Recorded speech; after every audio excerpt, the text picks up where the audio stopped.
तो friends good morning. कैसे आप सब लोग? स्वागत है आप सभी का हमारे यूट्यूब चैनल यानी कि ऑनलाइन अकेडमी में। आज हम आपके लिए लेकर के आए हैं ग्रामर का एक बहुत ही ज़्यादा महत्वपूर्ण टॉपिक, वर्ब। फ्रेंड्स आज हम वर्ब के बारे में बात करने वाले हैं। तो जितने भी छात्र, जितने भी भाई बहन जिनको वर्ब के बारे में पढ़ना है, ग्रामर में प्रॉब्लम्स होती है, वर्ब समझ में नहीं आती, तो प्लीज़ चैनल को सब्सक्राइब कर लीजिए और दोस्तों के साथ शेयर कर दीजिए। चैनल को सब्सक्राइब करने के बाद बेल आइकन दबा देना। बेल आइकन का जो बटन है वो आप दबा देना ताकि आने वाली वीडियोस की नोटिफिकेशन आपको मिलते रहे। तो फ्रेंड्स बढ़ते हैं अपने वीडियो की ओर। तो जैसे कि मैं आप देख पा रहे हैं कि आज का टॉपिक ग्रामर का महत्वपूर्ण टॉपिक वर्ब है। वर्ब की डेफिनेशन क्या होती है फ्रेंड्स? तो वर्ब की डेफिनेशन लिखी हुई है, a verb is a word which denote action. Verb एक ऐसा शब्द होता है जो अपना में एक एक्शन होता है, काम करता है, काम होता है। जैसे कि रीड, राइट, स्टॉप, गो, जितनी भी वर्ब होती है वो किसी न किसी काम की ओर को इंगित करती है। और मैं आपको बता दूं एक और डेफिनेशन है इसकी, a verb is a action. ये भी अपना में एक इसकी डेफिनेशन है फ्रेंड। वर्ब अपना में एक एक्शन होता है, एक काम होता है। जैसे कि आपने बताया, जैसे आप किसी को कह सकते हो गो, या फिर स्टॉप, या फिर रीड, या फिर ईट, तो ये अपना में एक एक्शन होते हैं फ्रेंड्स। आपको मैं बता दूं ये जो वर्ब नामक वर्ड है ये आया है लैटिन भाषा से। कहां से? लैटिन भाषा का शब्द है। एक लैटिन भाषा का शब्द है वर्बम। वर्बम, ध्यान से देखिए, ये एक क्वेश्चन है अपने आप में। तो वर्ब जो आया है लैटिन भाषा के वर्बम नामक शब्द से आया है, और वर्बम का मतलब होता है लैटिन भाषा में एक शब्द, एक शब्द। तो आप देख ही सकते हैं वर्ब का मतलब आप एक शब्द भी होता है, यानी कि एक शब्द में जो अपनी बात कह दे। जैसे कि गो, स्टॉप, रीड, तो गो का कुछ ना कुछ अर्थ होता है। अगर मैं आप किसी को गो बोलूं कि गो, तो उसको लगेगा कि ये सर मुझे जाने के लिए बोल रहे हैं। अगर मैं किसी को बोलूं स्टॉप, तो वो खट समझ जाएगा कि सर मुझे रुकने के लिए बोल रहे हैं। तो इसका पूरा अपना में एक मतलब होता है, एक अर्थ होता है फ्रेंड्स। तो आई होप आपकी समझ में आ गया होगा वर्ब के बारे में, वर्ब की डेफिनेशन क्या होती है, वर्ब कहाँ से आया है, वर्ब के एग्जाम्पल क्या है। वर्ब अपना में एक एक्शन है। आप पार्ट ऑफ बॉडी, आपके शरीर के जितने भी पार्ट हैं, आप किसी भी अंग को थोड़ा भी काम पे लगाएंगे, कुछ भी करेंगे, तो वो अपना में एक एक्शन होता है। और वो जो काम आप अपनी पार्ट ऑफ बॉडी से करते हैं वो सभी वर्ब होती है, वो सभी एक्शन वर्ड होते हैं, वो सभी वर्बम होते हैं। तो फ्रेंड्स बढ़ते हैं अगला हेडिंग की ओर। अगला हेडिंग है हमारा kinds of verb. Kinds of verb. Kinds of verb का मतलब होता है वर्ब के प्रकार।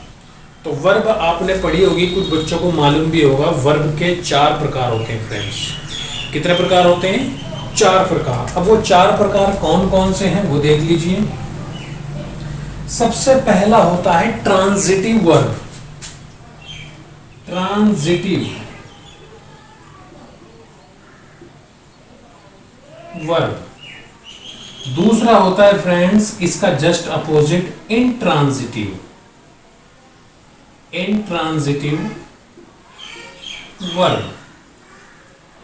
और तीसरा होता है फ्रेंड्स लिंकिंग वर्ब।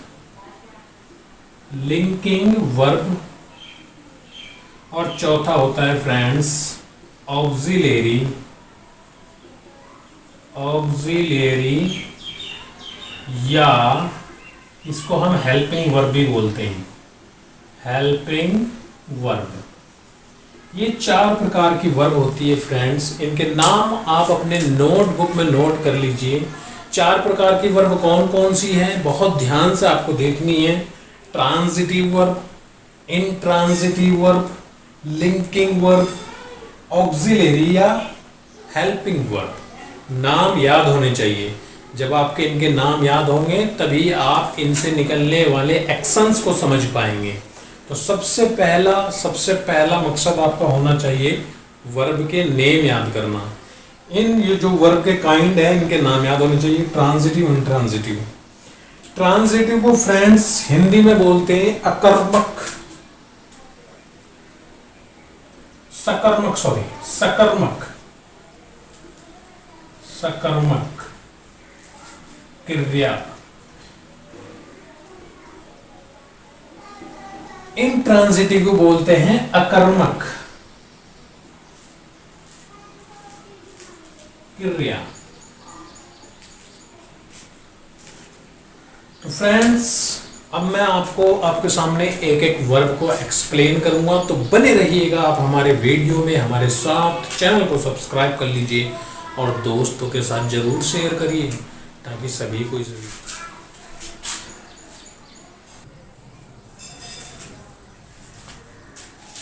तो फ्रेंड्स, हमारा पहला हेडिंग है काइंड्स ऑफ वर्ब में ट्रांजिटिव वर्ब। ट्रांजिटिव वर्ब क्या होता है इसको आप ध्यान से समझेंगे। ट्रांजिटिव वर्ब जैसे कि आप नाम से देख पा रहे हैं, इसका हिंदी अर्थ होता है सकर्मक। सकर्मक का मतलब होता है कर्म के साथ। कर्म बोलते हैं इंग्लिश में ऑब्जेक्ट को। किसको? ऑब्जेक्ट को। यानी कि ऑब्जेक्ट के साथ जिस वर्ब में ऑब्जेक्ट लगा हुआ हो वहां पर सकर्मक क्रिया यानी कि ट्रांजिटिव वर्ब होगी। दोबारा समझ लीजिए, जिस सेंटेंस में वर्ब के बाद ऑब्जेक्ट लगा हुआ हो, जिस सेंटेंस में वर्ब के बाद ऑब्जेक्ट लगा हुआ हो, वहां की जो वर्ब है, वहां जो वर्ब यूज हो रही है उसको हम ट्रांजिटिव वर्ब कहेंगे। जैसे पहले मैं आपको बता देता हूं, वर्ब के साथ, वर्ब के बाद ऑब्जेक्ट लगा होता है। जब ऑब्जेक्ट लगेगा यानी कि कर्म लगेगा तभी तो सकर्मक होगा। जब ऑब्जेक्ट लगेगा, ऑब्जेक्ट को हिंदी में बोलते हैं कर्म, तो कर्म जब लगेगा तभी वो सकर्मक कहलाएगा। फ्रेंड्स, तो वर्ब के बाद ऑब्जेक्ट लगा होता है। एक एग्जांपल से समझ लेते हैं।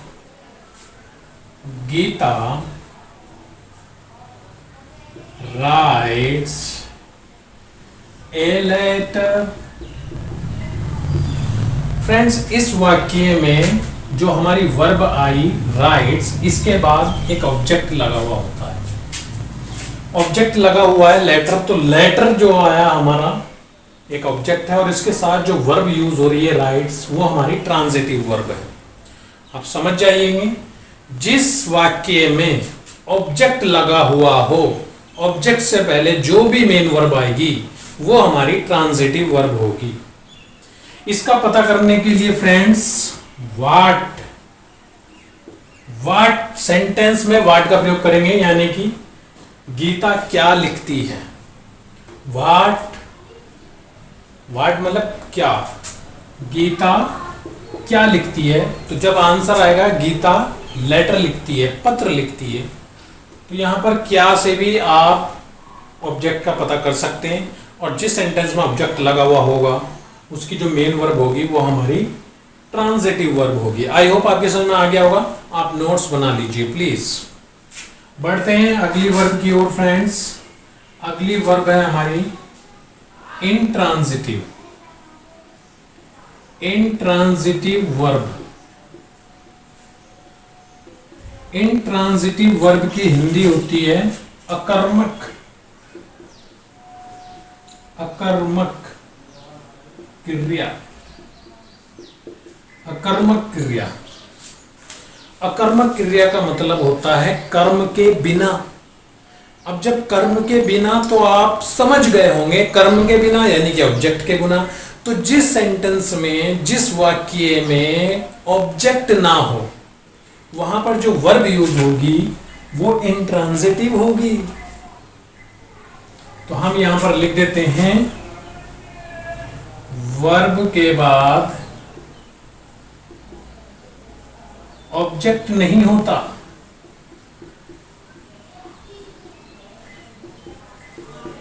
फ्रेंड्स, इंट्रांजिटिव वर्ब में वर्ब के बाद ऑब्जेक्ट नहीं लगा होता।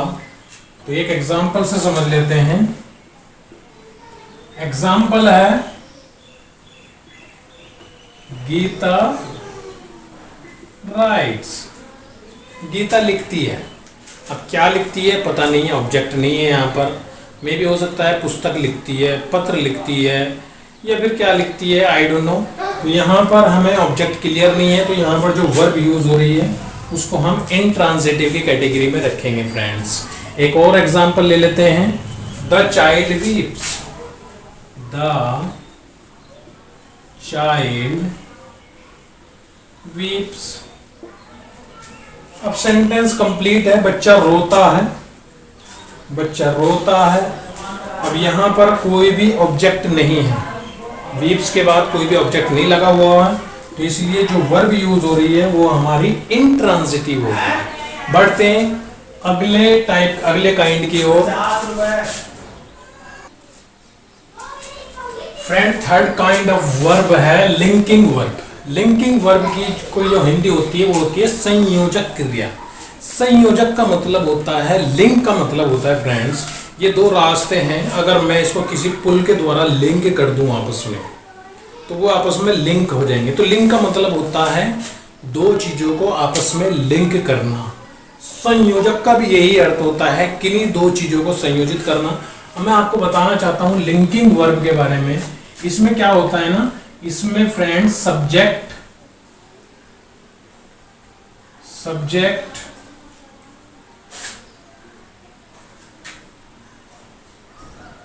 को उसके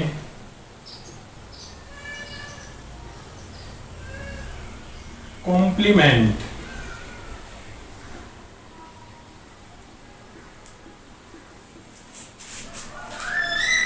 लिंकिंग वर्ब क्या करती है, सब्जेक्ट को उसके कॉम्प्लीमेंट से जोड़ती है। तो लिंकिंग वर्ब का क्या काम है फ्रेंड्स, लिंकिंग वर्ब वो वर्ब होती है जो सब्जेक्ट को उसके कॉम्प्लीमेंट से जोड़ दे। इस पॉइंट को आप नोट कर लीजिए। ऐसी वर्ब जो सब्जेक्ट को उसके कॉम्प्लीमेंट के साथ जोड़ती है लिंकिंग वर्ब कहलाती है।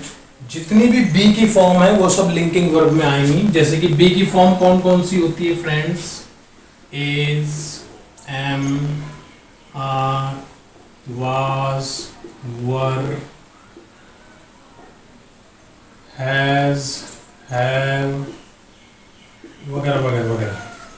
तो इनको फ्रेंड्स ये लिंकिंग वर्ब है और इनका काम क्या है, सब्जेक्ट को उसके कॉम्प्लीमेंट से जोड़ना। एक एग्जांपल के थ्रू समझते हैं। मोहन सब्जेक्ट हुआ, अब सब्जेक्ट को कॉम्प्लीमेंट से जोड़ेगा मोहन। यहां पर मैं खाली जगह छोड़ देता हूं ऑनेस्ट। ये हॉनेस्ट नहीं ऑनेस्ट पढ़ा जाएगा। अब इन दोनों को, ये कॉम्प्लीमेंट है, ये सब्जेक्ट है, इसको कौन जोड़ेगा, इज जोड़ेगा। तो Mohan is honest, Mohan is honest. एक और जोड़ देते हैं, एक और सेंटेंस ले लेते हैं। शीमा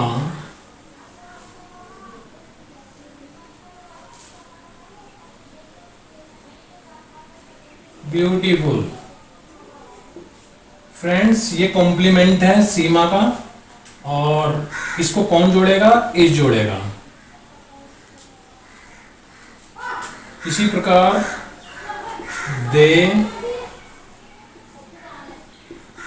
स्टूडेंट अब नाम में एक कॉम्प्लीमेंट है और इनको कौन जोड़ेगा, आर जोड़ेगा। इस प्रकार आप देख सकते हैं कि कॉम्प्लीमेंट फ्रेंड्स ये ऑब्जेक्ट नहीं है, आप इनको ऑब्जेक्ट मत समझ लेना।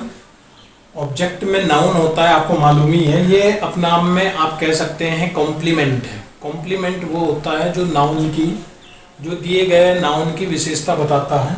एक तरीके से एडजेक्टिव कह सकते हैं आप। और इनको जो लिंक करता है आपस में वो लिंकिंग वर्ब कहलाएंगी। तो is, am, are, was, were, has, have, ये सब आपस में क्या है, लिंकिंग वर्ब है। लिंकिंग वर्ब है। Is, am, are, was, were के अलावा और भी बहुत सारी लिंकिंग वर्ब है फ्रेंड्स, जैसे कि कम, गेट, डाउन, etc। बढ़ते हैं अगले काइंड की ओर। Kind number 4, auxiliary verb.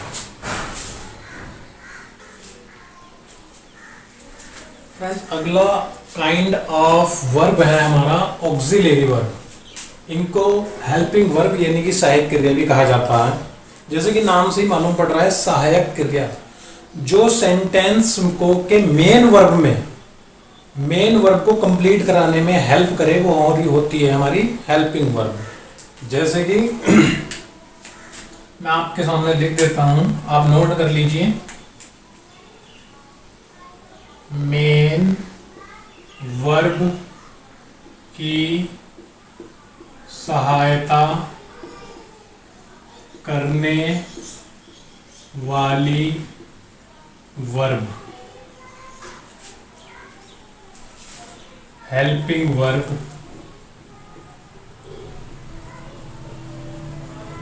कहलाती है। फ्रेंड्स मेन वर्ब की सहायता करने वाली वर्ब हेल्पिंग वर्ब कहलाती है। सेंटेंस को बनाने में, सेंटेंस को कंप्लीट करने में मेन वर्ब की जो सहायता करे उसको हम हेल्पिंग वर्ब कहेंगे। अब मैं आपको दूसरे शब्दों में बताना चाहता हूं फ्रेंड्स, हेल्पिंग वर्ब होती क्या है। जिस सेंटेंस में मेन वर्ब और के साथ हेल्पिंग वर्ब आ जाए, यानी कि जिस सेंटेंस में दोनों वर्ब आ जाए, मेन वर्ब और हेल्पिंग वर्ब, वहां पर जो हेल्पिंग वर्ब होगी वो ऑक्सिलरी वर्ब की कैटेगरी में आएगी। जैसे कि आप देख सकते हैं कि reading, writing, bathing, running, jumping, playing, going, इन सब के साथ आपको एक हेल्पिंग वर्ब लगानी होगी।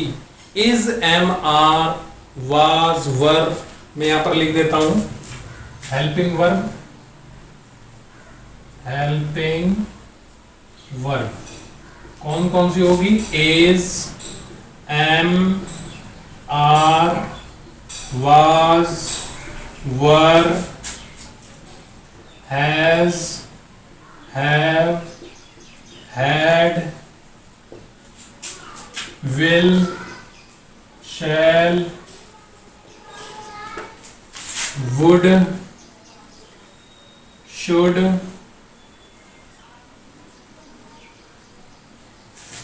etc. ये सभी हमारी हेल्पिंग वर्ब होगी फ्रेंड्स। और मैं आपको बताना चाहता हूं एक एग्जांपल के through. Mohan is writing a letter। तो इस सेंटेंस में राइटिंग एक मेन वर्ब है और इसकी जो सहायता करी है हेल्पिंग वर्ब इज ने, तो इसलिए इज यहां अपना में एक हेल्पिंग वर्ब यानी कि ऑक्सिलरी वर्ब कहलाएगी। एक और ले लेते हैं sentence number 2। They are playing football. Friends main verb playing आई और इसकी हेल्प की है आर ने। इस प्रकार आर अपना में यहां पर एक हेल्पिंग वर्ब है। तो जिस सेंटेंस में मेन वर्ब के साथ एक छोटी वर्ब आती है उसको हम हेल्पिंग वर्ब कहते हैं। आप ध्यान से नोट कर लीजिए पॉइंट। चारों प्रकार हो चुके हैं, आपको बताए गए थे। वर्ब के 4 प्रकार होते हैं। Number 1 transitive verb, number 2 intransitive, number 3 linking और नंबर 4 ऑक्सिलरी वर्ब, जिसको हेल्पिंग वर्ब भी कहा जाता है। आगे की वीडियो में हम आपको बताएंगे इनकी प्रैक्टिस कैसे करेंगे। तो फ्रेंड्स यदि अभी आप हमारे चैनल पे नए हैं तो आप प्लीज़ चैनल को सब्सक्राइब कर लीजिए और दोस्तों के साथ शेयर कर दीजिए। आपका कोई भी कंसर्न हो हम तक पहुंचाइए, कमेंट बॉक्स में चाहिए और कमेंट बॉक्स में जाकर अपना कंसर्न लिखिए, जो भी आपका कंसर्न हो, और वीडियो को लाइक करना ना बिल्कुल भी ना भूलें। धन्यवाद।